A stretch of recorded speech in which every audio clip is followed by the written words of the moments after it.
What up, though?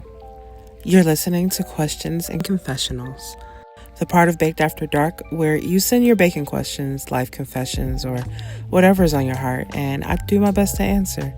I'm your hostess with the mostest, Bree, and tonight we've got 4 questions on the table, so let's get into it. Our first question tonight comes from Dana from Dallas, who I assume is a baker. She asked, what is one baking ingredient that you absolutely won't negotiate on? For me, if it's not real butter, don't even talk to me. 1000% agree. If you pull up to my kitchen with margarine, I'm gonna have you removed. Calling the police. Like, I might actually call the law on you for that, because what is you doing? If I had to name my non-negotiable ingredient, it's 1000% vanilla extract, not flavoring. It has to be extract, Mexican vanilla extract. Don't buy the imitation vanilla flavoring. It is not the same. Moving on to our next question. This one comes from Michael. Michael says, hey Bree, my cheesecake crust just can't get right. They never slice clean. They either fall apart or come out mushy. What am I doing wrong? Well, Michael, I would need to know a little bit more about how you're making your crust to be able to tell you what you're doing wrong, but I have a couple of ideas that could help. When your crust is mushy, you're probably using too much butter. Too much butter, mushy, or not enough butter, crumbly. If it's crumbling and you're not adding sugar, especially if you're doing I'm assuming you're doing a graham cracker crust or some kind of cookie crust.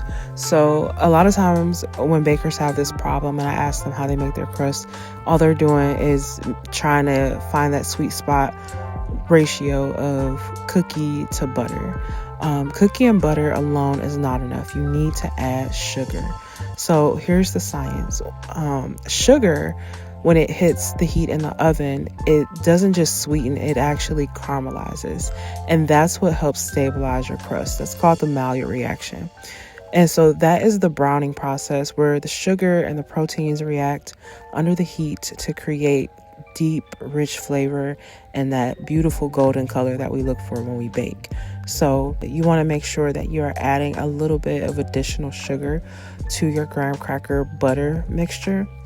And the last piece of advice that I want to give you on your crust dilemma is that if you're using a water bath, you want to make sure that your springform pan is sealed up really tight before you sit it down in the water. I like to wrap mine in commercial grade plastic wrap all around and then cover that in foil to keep the water out of my springform pan.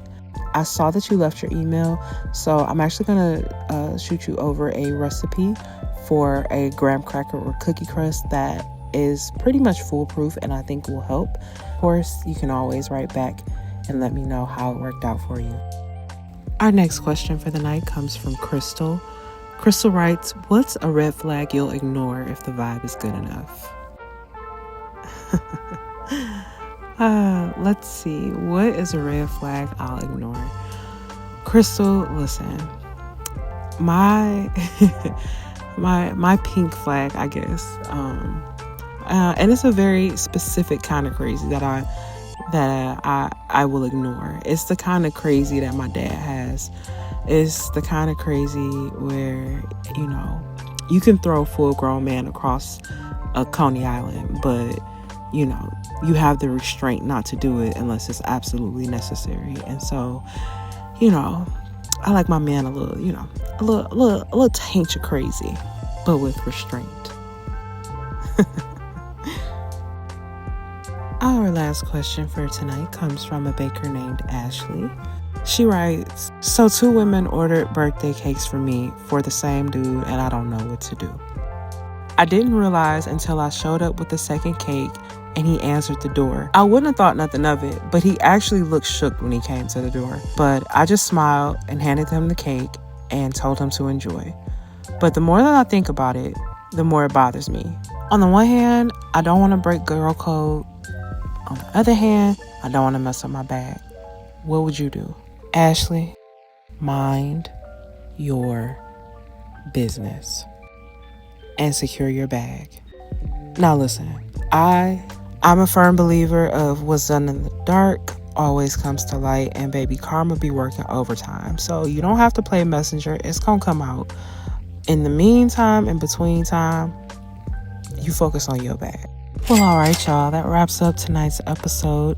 Thank y'all so much for writing in. I loved the inbox this week. If you got a baking question, a story, or you just want an honest opinion, head to bakedwithbree.com/askbree and drop it in the inbox. I'm your host, Bree, and I'll be back next time with some more questions and answers from the inbox. Keep them crust crisp, watch for red flags, stay hydrated, and most importantly, mind the business that pays you. Till next time, y'all stay sweet.